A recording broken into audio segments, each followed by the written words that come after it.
আলহামদুলিল্লাহ, সর্বাবস্থায় আল্লাহর প্রশংসা। আসসালাতু ওয়াসসালামু আলাইকা ইয়া রাসূলুল্লাহ। সবাই পড়ে আসসালাতু ওয়াসসালামু আলাইকা ইয়া হাবিবাল্লাহ। আসসালাতু ওয়াসসালামু আলাইকা ইয়া শফীআল মুযনিবিন। আসসালাতু ওয়াসসালামু আলাইকা ইয়া রাহমাতাল লিল আলামিন। আলহামদুলিল্লাহিল্লাযী সাফা ওয়া কাফা ওয়া সালামুন আলা ইবাদিহিল্লাযীনা ইসতাফা। بعد فأعوذ بالله من الشيطان الرجيم. بسم الله الرحمن الرحيم.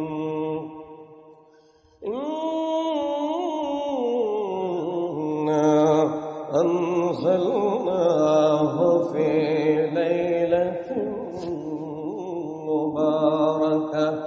إلى الآخر الآية. وقال النبي صلى الله عليه وسلم: من صام ثلاثة أيام من شعبان بعث الله ناقة من نوق الجنة. وقال تعالى في آخر آية في شان حبيبه ومحبوبه ومعشوقه ومطلوبه: إن الله وملائكته يصلون على النبي يا أيها الذين آمنوا صلوا عليه وسلموا تسليما. اللهم صل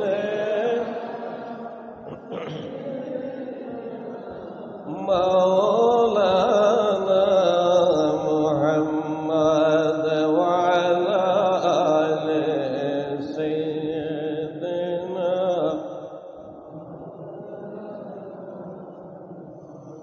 मोहब्बत राज प्राण खुले। अल्लाहुम्मा सल्ली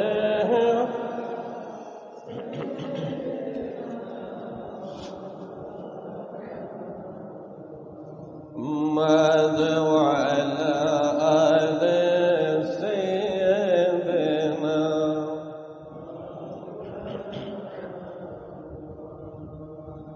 ज़मीनो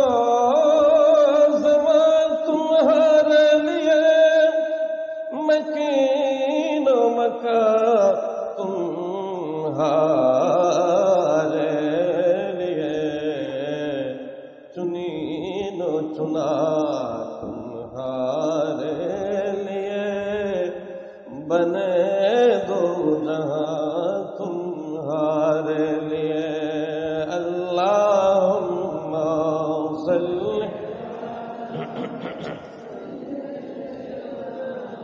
मौलाना मुहम्मद वअला आले सय्यदना।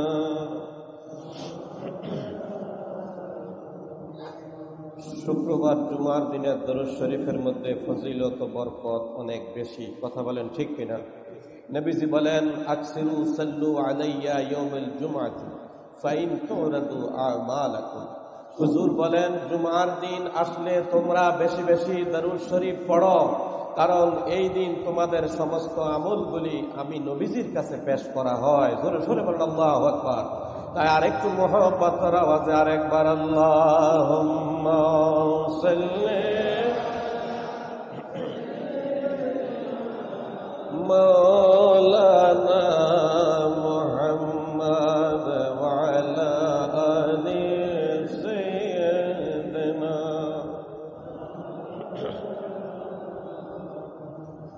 নবীজির শান উঁচু করলেন এ মহান প্রভু রব্বানা ওয়া রাফা'না লাকা যিকরাক কালামের ঘোষণা আল্লাহুম্মা সাল্লি মাওলানা মুহাম্মদ ওয়া আলা আলি সাইয়্যিদিনা।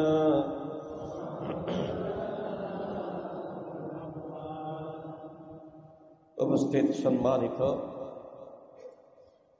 উলামায়ে আযম, ওয়াজিবুল এহতারাম সদরে হাফিজুল হুফাজ হাজিউল হারামাইন শরীফাইন, বিশেষ করে মুরব্বী বাবারা, আবেদিন, সালিহিন, কানিতিন, নেককার, বিশেষ করে আমার সমস্ত দূর দূরান্ত আগত এবং নির্দিষ্ট মুসল্লিয়ানে কেরাম, প্রথমে আমি সালাম দিয়েছি, আবারও সালাম দিচ্ছি। আসসালামু আলাইকুম ওয়া রাহমাতুল্লাহি ওয়া বারাকাতুহু। নবী পাক সাল্লাল্লাহু আলাইহি সাল্লামকে জিজ্ঞাসা করা হয়েছিল, হুজুর বলেন দেখি ইসলামের মধ্যে সবচেয়ে উত্তম জিনিস কি? জোরে সোরে বলেন আল্লাহু আকবার। নবীজিকে বললেন, সুইলা রাজুলুন ইলান নবী সাল্লাল্লাহু আলাইহি ওয়াসাল্লাম, নবীকে প্রশ্ন করলেন, আইয়ুল ইসলামি খায়রুন, ইসলামে উত্তম জিনিস কি? নবীজি বলেন, আলা তুতঈমুত তুআম ওয়া তুকরিউস সালাম আলা মান আরাফতা ওয়া মান লাম তারিফ। জোরে সোরে বলেন আল্লাহু আকবার। নবীজি বলেন, ইসলামের মধ্যে সবচাইতে উত্তম জিনিস হলো সালামের প্রচলন, একজন আরেকজনকে সালাম দেওয়া। মান আরাফতা ওয়া মান লাম তারিফ, চিনা আর না চিনা। অর্থাৎ যদি আপনি বুঝতে পারেন ইনি মুসলমান, যদিও আপনার সাথে তার কোনো পরিচয় নাই, কিন্তু সিমটমে বোঝা যায় তিনি মুসলমান, তাহলে চিনা লোকের শুধু কেবল সালাম দেবেন তাই নয়। হুজুর বলেন, অচিনা লোক হলেও মুসলমান যদি চিহ্নিত হয় তাহলে তাকে সালাম দিয়ে দাও। সুবহানাল্লাহ। এরপরে হুজুর বলেন, আর আরেকটা জিনিস সবচাইতে উত্তম, সেটা হলো ইতআমুত তুআম, মানুষকে বেশি বেশি খানা খাওয়ানো, বেশি বেশি মানুষকে খানা খাওয়াইয়া দেওয়া। এই দুইটা জিনিস হলো সবচেয়ে ইসলামের মধ্যে উত্তম জিনিস। এই জন্য আল্লাহ রাসূল সাল্লাল্লাহু আলাইহি ওয়াসাল্লাম বলেছেন, তোমাদের 40টা ঘর পরিবার পর্যন্ত হলো তোমাদের আওতাভুক্ত, এরা হলো তোমাদের আকাবার আসহাব, এবং এই 40 ঘর পর্যন্ত তুমি তাদের খোঁজ খবর নাও। যদি তোমার ঘরে রান্না হয় তরকারি যদি নাও দিতে পারো, একটু ঝোল বাড়াইয়া দাও, যেন ঝোলটাও কমপক্ষে বেশি করে দিতে পারো। ওই মোহাব্বত ও ভালোবাসার নবী, আমাদের নবী, সৃষ্টি জগতের শ্রেষ্ঠ। আর আজকের এই বরকতময় রাত্রে তো আমার নবীর ইবাদতের কোনো তুলনা নাই। সুবহানাল্লাহ। আজকে হলো 14 তারিখ, 14ই শাবান। আজকে রাত্রেই হলো পবিত্র লাইলাতুল বারাআত, যেটাতে কোরআন শরীফের ভাষায় বলা হয় ইন্না আনজালনাহু ফি লাইলাতিন মুবারাকাহ, যেটাকে কোরআন শরীফের ভাষায় বলা হয় লাইলাতুল মুবারাকাহ। হাদিস শরীফের ভাষায় বলা হয় ফি নিসফি মিন শাবান, শাবানের 14 তারিখ দিবাগত রাত্র।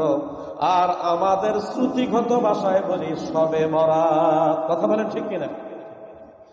এখন এই শবে বরাত বলেন, লাইলাতুল মুবারাকা বলেন, লাইলাতুল নিসফি মিন শাবান বলেন, এই রাত্রে ইবাদত এবং এর পরের দিন রোজা রাখা, আগে রোজা রাখা, এগুলা সহিহ হাদিসের মধ্যে আছে না নাই? আছে কিনা বন্ধুরা আমার, বাবারা আমার? ইবনে হিব্বান শরীফ, সহিহ ইবনে হিব্বান 5665 নম্বর হাদিস হযরতে মুআয ইবনে জাবাল রাদিয়াল্লাহু তাআলা আনহু থেকে বর্ণিত। তিনি বলেন, রাসূল পাক সাল্লাল্লাহু আলাইহি ওয়াসাল্লাম ঘোষণা দিয়েছেন, শাবানের রাতে 14 তারিখ দিবাগত রাতে মহান আল্লাহ পাক তার সৃষ্টিকুলের সবার প্রতি রহমতের দৃষ্টি দিয়ে দেন। সৃষ্টিকুলের শুধু আল খালকু ইয়াদুল্লাহ, তামাম জাহান সৃষ্টিটা হলো আল্লাহর একটা পরিবার। অর্থাৎ এখানে পরিবার দ্বারা বোঝানো হয়েছে যে আল্লাহ পাক রব্বুল আলামিন এই সৃষ্টি জগতের সমস্ত কিছুর খালেক ও মালিক, তিনি রক্ষণশীল। জোরে সোরে বলেন আল্লাহু আকবার। এখন আল্লাহর নবীজি বলেছেন সবার প্রতি দৃষ্টি দেয়। এক হাদিসে বলছে 2 দলকে ক্ষমা করে না, তাদের প্রতি রহমতের দৃষ্টি দেয় না। অপর হাদিসে আবার একটু ডেসক্রাইব করে 7 দলের নাম ঘোষণা করেছেন। এই ইবনে হিব্বান শরীফের মধ্যে আসছে, একদল হলো মুশরিক, যারা আল্লাহর সাথে শিরিক করে, পুতুল পূজা, গাছ পূজা, মনসা পূজা যারা শিরিক করে। আবার কিছু কিছু মানুষের ভিতরে হুজুর বলেন ছোট ছোট পিঁপড়া, পাও যেরকম দেখা যায় না, আমার উম্মত বড় ধরনের শিরিক করবে না, ছোট ছোট পিঁপড়ার পায়ের মতো ছোট ছোট কিছু কথা তাদের ভিতরে ঢুকে যাবে। জোরে সোরে বলেন নাউজুবিল্লাহ। এটা হাদিস শরীফের মধ্যে এসেছে।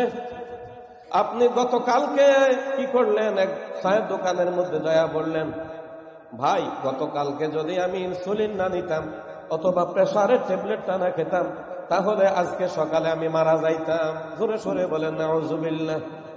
অথচ কথাটা একটু পরিবর্তন করে যদি বলতে পারতেন যে আমার প্রেসারের ওষুধটা খাওয়ার কারণে আল্লাহ আমাকে রক্ষা করছে। জোরে সোরে বলেন আল্লাহু আকবার। আবার অনেকে বলে আমার ছেলে আমেরিকা থাকে, আমার ছেলে গত কার্তিক মাসে যদি 50,000 টাকা না পাঠাইতো তাহলে এতদিনে আমার কবরের উপরে দুর্ভাগা উঠত। জোরে সোরে বলেন নাউজুবিল্লাহ। কিন্তু কথার মধ্যে একটু বেশ কম করবেন। এই জন্য হুজুর বলেন, যেমন আমাদের দেশে রবীন্দ্রনাথ ঠাকুরে লিখছে বিভিন্ন কিতাবের মধ্যে, কথা এটা না বললে কি হবে, মহাভারত অশুদ্ধ হয়ে যাবে নাকি? মহাভারত তো লিখছে রবীন্দ্রনাথ ঠাকুর, কথা বলেন ঠিক কিনা? কথার মধ্যে একটু বেশ কম করতে হবে। সেই কথাগুলো যদিও বলে ফেলা হয়, এটার ঔষধও আমার নবীজি দিয়েছে। নবীজি বলেন, কেহ যদি সকাল ও সন্ধ্যায় এই দোয়াটা পড়ে তাহলে এই ছোট ছোট যেটা শিরিকের গন্ধ পাওয়া যায় এইগুলাও তার মাফ হয়ে যাবে। সুবহানাল্লাহ বলেন। এই দোয়াটা হলো আল্লাহুম্মা ইন্নী আউযু বিকা মিন আন উশরিকা বিকা আনা আ'লাম ওয়া আস্তাগফিরুকা লিমা লা আ'লাম। জোরে সোরে বলেন আল্লাহু আকবার। এটার অর্থ হলো, আল্লাহ আমার জানা অজানা সকল শিরিকের গুনাহ তুমি মাফ করে দাও। জোরে সোরে বলেন আল্লাহু আকবার। এখন এই মুশরিকদেরকে মাফ করবে না, যারা গণক আছে গণক, তারাও মুশরিক, মাফ করবে না। আর আরেক দল হলো, হুজুর বলেন, যারা একজন আরেকজনের সাথে হিংসা করে। কি করে? হিংসা। এখন এই হিংসা সম্পর্কে নবীজি ওই হাদিসের ইবারতের মধ্যে বলে দিলেন, ইয়াকুম ওয়াল হাসাদে, ও সাহাবায়ে কেরাম শুনো, তোমরা হিংসা থেকে বেঁচে থাকবে। ফাইনাল হাসাদা ইয়াকুলুল হাসানাত, নিশ্চয়ই হিংসা করা এমন গুনাহ, এমন একটি বস্তু হিংসা যেটা তোমার ভালো ভালো আমলগুলিকে খাইয়া ফেলে। জোরে সোরে বলেন নাউজুবিল্লাহ। এবার নবীজি উদাহরণ দিয়ে বুঝিয়ে দিয়েছেন। নবীজি বলেন, কামা তাকুলুন নারুল হাতাব, যেভাবে শুকনা লাকড়ির মধ্যে যদি আগুন ধরাইয়া দেওয়ানো হয়, শুকনা লাকড়ির মধ্যে যেভাবে ধাউ ধাউ করে আগুন ধরে যায়, কাঠের মধ্যে আগুন ধরে যায়, হাতাব মানে কাঠ। নবীজি বলেন, কাঠের মধ্যে যেভাবে তাড়াতাড়ি আগুন ধরে যায়, এইভাবে তোমাদের হিংসাগুলি তোমাদের আমলের মধ্যে আগুন ধরাইয়া দেয়। জোরে সোরে বলেন নাউজুবিল্লাহ। এবার আসুন আমার বাবারা ভাইয়েরা, হিংসা সম্পর্কে আমার নবীজি আরেকখানে হাদিস শরীফ উল্লেখ করেছেন। আমার নবীজি বলেছেন, ওয়ালা তাহাসাদু ওয়ালা তাদাবারু, তোমরা একজনের পিছনে লেগো না, একজনের দোষ ত্রুটি অন্বেষণ করিও না। কারণ তোমরা একে অপরের ভাই ভাই। যদি তোমার ভাইয়ের 10টা ত্রুটি তুমি গোপন করে রাখো, তোমারও 10টা ত্রুটি এমন আছে যেটা সমাজের মানুষ জানে না, কিয়ামতের ময়দানে আল্লাহ বলেন সাতারাল্লাহু ইয়াওমাল কিয়ামা, নিশ্চয়ই আল্লাহ তোমার 10টা ত্রুটি গোপন করে রাখবেন। সুবহানাল্লাহ বলেন। তাহলে নবীজি বলতেছেন যে এটা হলো তিরমিজি শরীফের 2510 নম্বর হাদিস, যে তোমাদের পূর্ববর্তী উম্মতের একটা রোগ ছিল, আর তোমাদের মধ্যেও একটা রোগ ছড়াইয়া পড়বে। সেই রোগটা হলো বিদ্বেষ পোষণ করা, একজন আরেকজনের সাথে হিংসা পোষণ করা। নবীজি বলেন এটাতে মুন্ডন হয়ে যায়। এবার নবীজি বলেছেন, আমি বলছি যে চুল মুন্ডন করে, সেই চুল মুন্ডন হয়ে যায় এটা নয়, এটা দ্বারা তোমাদের দ্বীনকে মুন্ডন করে দেয়। জোরে সোরে বলেন নাউজুবিল্লাহ। এই জন্য আমার নবীজি বলেছেন, সাহাবায়ে কেরাম শোনো, তোমাদের ভিতরে ভ্রাতৃত্ব সৃষ্টি করো। বদরের যুদ্ধে আমরা একটা নজির দেখতে পেয়েছিলাম। 6 জন সাহাবায়ে কেরাম, কেউ হাত হারাইলেন, কেউ পাও হারাইলেন, কেউ তীর খেয়ে পানির জন্য কাতরাইতেছেন। 6 জন সাহাবায়ে কেরাম হঠাৎ করে প্রথম জনের কাছে পানি দিলেন হযরতে মুসাইয়াব রাদিয়াল্লাহু তাআলা। তিনি বলেন, আমার থেকে হযরতে আবু যর বেশি অসুস্থ, তাকে আগে দেওয়া হোক। তিনি বলেন, না, আমার থেকে হযরতে মুয়াজ ইবনে জাবাল অসুস্থ, তাকে আগে দেওয়া হোক। তিনি বলেন, না, আমার থেকে হযরতে কাতাদা রাদিয়াল্লাহু তাআলা অসুস্থ, তাকে আগে দেওয়া হোক। তিনি বলেন, না, আমার থেকে হযরতে সাদ ইবনে জাবাল অসুস্থ, তাকে দেওয়া হোক। জোরে সোরে বলেন আল্লাহু আকবার। এই যে সহমর্মিতা, আমাদেরকে ছোট্ট একটা ফোটলা দিলে এটা নেওয়ার জন্য কাড়াকাড়ি শুরু করে দেয়, জাস্ট নো মাইন্ড। কিন্তু আমার নবীজির সাহাবায়ে কেরামের 3 জনের থেকে 6 জনের মাথার মধ্যে পানিটা নিলেন শুধু একজন আরেকজনকে সাইদারি করার কারণে। কিন্তু এই মুহূর্তে আবার 3 জন জান্নাতের পানি পান করে আল্লাহর জান্নাতে চলে গেলেন। সুবহানাল্লাহ। 6 জন, এর মধ্যে 3 জন এর ভিতরে মুমূর্ষু অবস্থা সাইদারি করে 3 জন চলে গেলেন, আর 3 জন পানি পান করলেন। সুবহানাল্লাহ। তাহলে আমার বাবারা, আমার দয়াল নবীজি ঘোষণা দিয়েছেন যে মান মিসকালা শাঈরাতিন মিনাল হাসাদে, 1 সেন্টিমিটারের 33 কোটি ভাগের 1 ভাগ হলো 1 জাররা, 1 অ্যাটম, যাকে অ্যাটম বলা হয়, অণু পরমাণু, যেটাকে মাইক্রোস্কোপ অনুবীক্ষণ যন্ত্র দিয়ে দেখতে হয়। এরকম অণু পরিমাণ অথবা একটা পিঁপড়ার খাদ্যের 70 ভাগের 1 ভাগ, এটা হলো 1 অণু। এই 1 অণু পরিমাণ যদি আপনার আমার ভিতরে হিংসা থাকে, তাহলে হুজুর বলেন সে জান্নাতে যাইতে কষ্ট হয়ে যাবে, যাইতে পারবে না। জোরে সোরে বলেন নাউজুবিল্লাহ। তাহলে এই হিংসা আমাদের থেকে উঠাইতে হবে কিনা? এবার আমার নবীজি ঘোষণা দিচ্ছেন, কিয়ামতের ময়দানে একদল লোককে নূরের মিম্বর দেওয়া হবে, নূরানি মিম্বর, চমক চমক হবে। এটার মধ্যে 70টা সিঁড়ি থাকবে। সুবহানাল্লাহ বলেন। এবং এত উপরে তাকে উঠানো হবে সমস্ত ওয়ায়াবিতুনা মিনান নাবিয়িনা ওয়াস সিদ্দিকিনা ওয়াস শুহাদা ওয়াস সালিহিন। নবীরা, সিদ্দিকরা, সালেহিনরা বলবে, আল্লাহ, ইনি কি নবী নাকি সিদ্দিক নাকি শহীদ নাকি কোন আল্লাহর ওলি? ওনার এত সম্মান এবং মর্যাদা কেন? ওনার এই নূরের মিম্বর কেন? সুবহানাল্লাহ বলেন। নবীজি ঘোষণা দিয়েছেন হাদিস শরীফে, নবীজি বলেন, আল মুতাহাবুনা ফিল্লাহ আল মুতাজালিসুনা ফিল্লাহ। আল্লাহকে খুশি করার জন্য একজন আরেকজনের কলব যদিও ভিন্ন, একই রকম কলব বানাইয়া একই মজলিসের মধ্যে তোমরা বসে যাও, একই চাওয়া শুধু জান্নাতে যাওয়া, একই চাওয়া শুধু জাহান্নাম থেকে নাজাত পাওয়া, একই চাওয়া শুধু আল্লাহ আল্লাহ রসুলের সন্তুষ্টি। আমাদের সবাই তো একই উদ্দেশ্য, কথা বলেন ঠিক কিনা? এই উদ্দেশ্য মনোভাব নিয়ে যারা একই মজলিসের মধ্যে বসেছে, একই মজলিসে খাওয়া খেয়েছে, একই সাথে চলেছে, আমার বাবারা, আমার নবীজি বলেন ওই সমস্ত লোকদেরকে নূরের মিম্বর দেওয়া হবে। সুবহানাল্লাহি ওয়া বিহামদিহি। তাহলে একে অপর পাশে নবীজি বলছেন, তোমরা ততক্ষণ পর্যন্ত, এটা হলো সুনানে তিরমিজির 2510 নম্বর আরেকটা হাদিস, যে তোমরা ততক্ষণ পর্যন্ত ইমানদার হবে না যতক্ষণ না পরস্পর বাইনাহুমা তাহাব্বু, একজন আরেকজনের সাথে মহব্বত তৈরি না করা। আর ততক্ষণ পর্যন্ত মহব্বত তৈরি হবে না, যতক্ষণ না পর্যন্ত একজন আরেকজনের সাথে ভালোবাসায় মহব্বত এবং সালাম কালাম মুসাফাহা মুআনাকানা করো। তাহলে এই জিনিসগুলো কিন্তু আমাদের ইসলাম ছাড়া অন্য কোন ধর্মে নাই। কথা বলেন ঠিক কিনা? এই জন্য হুজুর বলেন, যত বেশি তোমরা সালামের মহব্বত একজন আরেকজনের সাথে মহব্বত করবে, আল্লাহ পাকের 300 যে রহমতের খাজিনা, বাবে রহমত, বাবে নুকবা, বাবে হুজাবা, বাবে আবেদান, এভাবে প্রায় 300 রহমতের দরজা আজকে রাত্রে খুলে দিবে।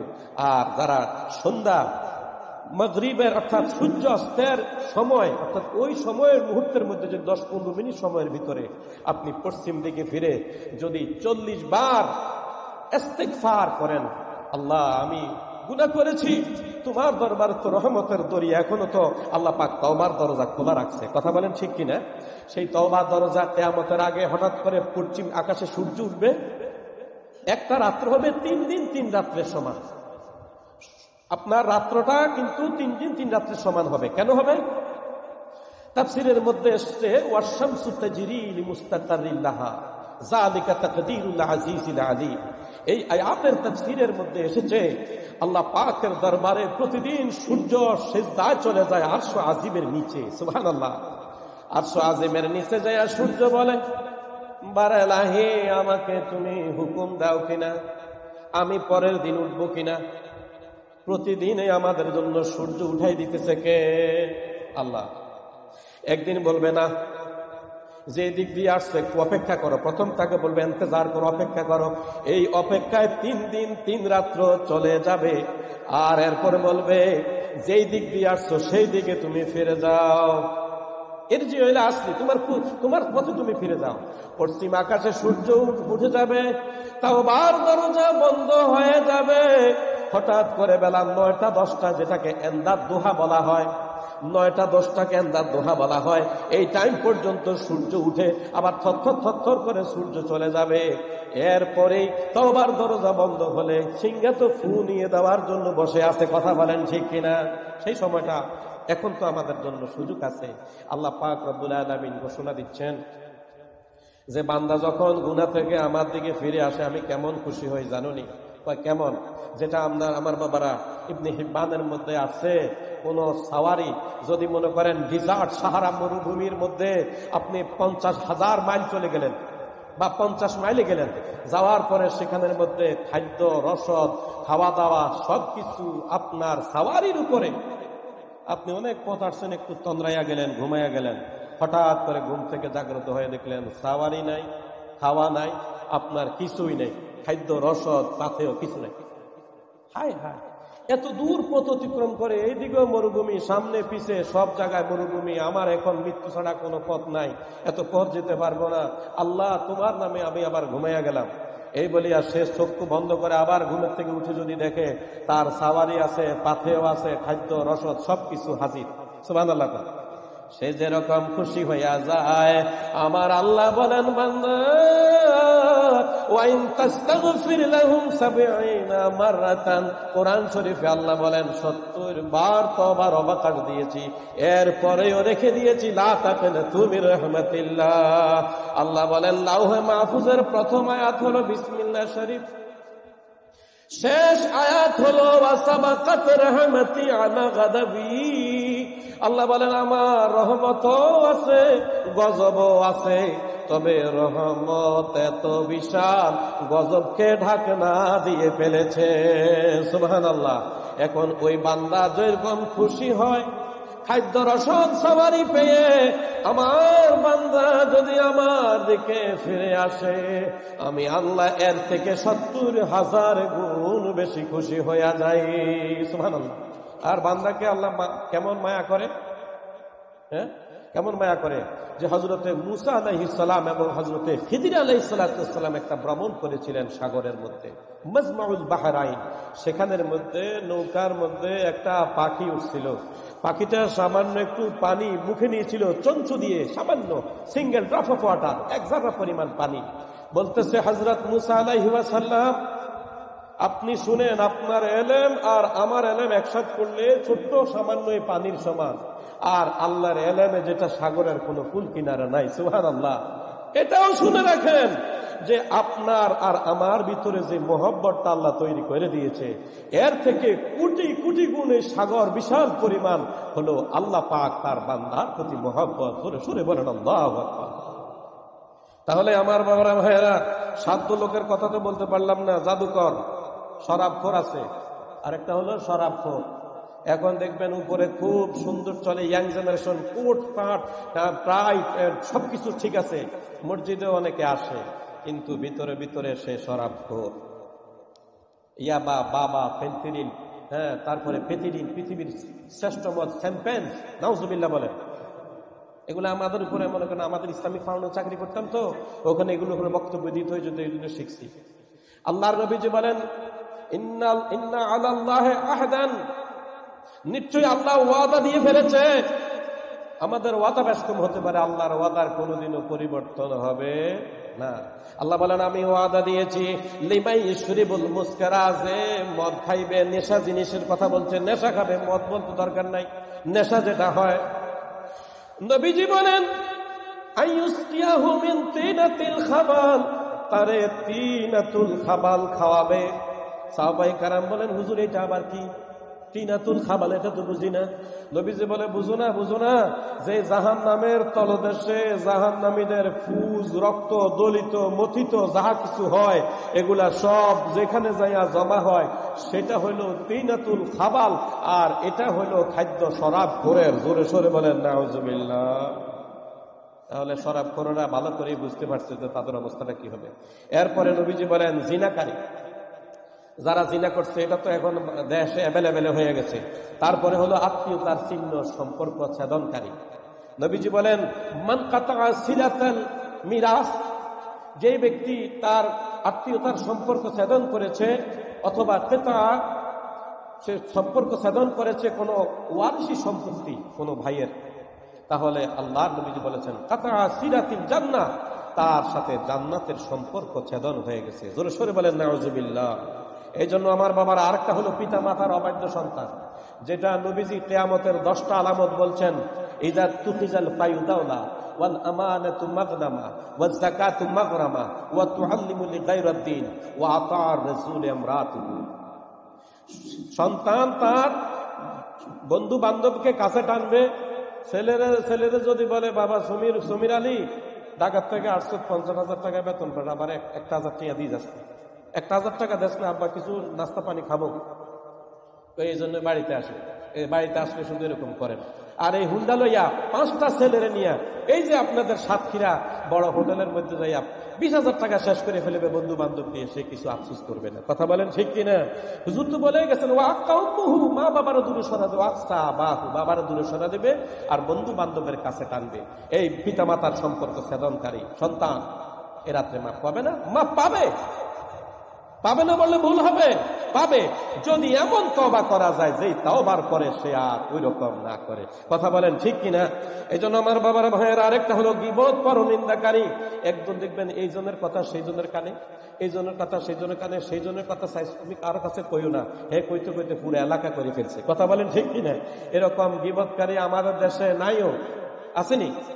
আপনাদের এলাকায় না থাকতে পারে, বিভিন্ন এলাকায় আছে। এখন এই যে গীবত, পরনিন্দাকারী, যারা এরকম পরনিন্দা করে শুধু মানুষের মধ্যে সম্পর্ক ছেদন করার জন্য, দেখতেছে ওনার লগে ভালো। হুজুর বলেন যে এই গীবতকারী লোকদের কারণে কিয়ামতের ময়দানে তাদের জবান থেকে একটা দুর্গন্ধ বের হবে, অথচ একজন রোজাদার ব্যক্তির জবান থেকে এমন সুঘ্রাণ বের হবে, আমার বাবারা 70 গজ পর্যন্ত সমস্ত মানুষ বুঝতে পারবে সে হইল রোজাদার। সুবহানাল্লাহ বলেন। সেই কিয়ামতের ময়দানে ভাই আমরা না চাইলে উঠতে হবে, সময় সংক্ষিপ্ত, আমার আর 3 মিনিট সময় আছে হাতের মধ্যে। কিয়ামতের ময়দানে 10টা চেহারা পরিবর্তন হয়ে কিয়ামতের ময়দানেই উঠবে। যারা সুদ খেয়েছে তাদের মুখ হবে উল্টা দিকে, সামনের দিকে হবে না, পিছনের দিকে মুখ হবে, এবং পেটটা হবে বক্তি নামক সাপের মতো, এবং পেটের ভিতরে কাল বুয়ুতিল হাইয়াত, হুজুর বলছেন এটা যেন সাপের ঘর। এখন আমাদের দেশে সুদখোর আসেনি, 113টা এনজিও সংস্থা কেআইডিপি বলে সুদ খায় না 5%, আরে 5% বাদ দেন, 0.5% হইলেও সুদ হালাল না হারাম? কোরআন শরীফে 15টা আয়াত নাজিল করছে এর বিরুদ্ধে। লাস্টে বলছে ওয়ায়াতাখাব্বাতুহু শাইতানু মিনাল মাসে, কিয়ামতের ময়দানে সে জিনে ভূতে ধরলে যেরকম ছাপি বসি থাকে, অর্থাৎ তার চেহারাও বিগড়ে যায়, সে কিয়ামতের ময়দানে এরকম হবে। জোরে সোরে বলেন নাউজুবিল্লাহ। বলকের বাদশাহ ইব্রাহিম আদহামকে জিজ্ঞাসা করেছিল, হুজুর কিভাবে দোয়া কবুল হয়? তিনি বললেন, জবান কি জুর সে পাক রাখো, জবানকে মিথ্যা কথা থেকে বাঁচায় রাখো, পেটকে হারাম খাদ্য থেকে বাঁচায় রাখো, দুনিয়ার মহব্বতের সমস্ত জিনিস তোমার দিল থেকে সরাইয়া ফেলো। কারণ এই দুনিয়ার সমস্ত সম্পদ একটা হুর গালমান রোজাদারকে যে লোবান নামক একটা হুর দেওয়া হবে, আর তার মাথার উপরে যে ওড়নার উপরে যে পাথর বসানো থাকবে, তামাম জাহান কয়েক হাজার বার বিক্রি করলেও একটা পাথরের সমান হবে না। সেই জান্নাতের আশা করো। আল্লাহ পাক আমাদের প্রত্যেককে সেই সুশীতলময় জান্নাতে যাওয়ার ব্যবস্থা করে দেখ। প্রত্যেকে বলেন আমিন। এই রাত্রে আমল এবং ইবাদত সম্পর্কে আমরা শবে বরাতের রাত্রে বলবো ইনশাআল্লাহ। এবং বিশেষ করে ওই রাত্রে সূর্যাস্তের সময় যারা গোসল করবে, নবীজি বলেন দানাসি মিনাল আরজাস, তার শরীর থেকে সমস্ত গুনাহগুলিও ঝরে যাবে। সুবহানাল্লাহ বলেন।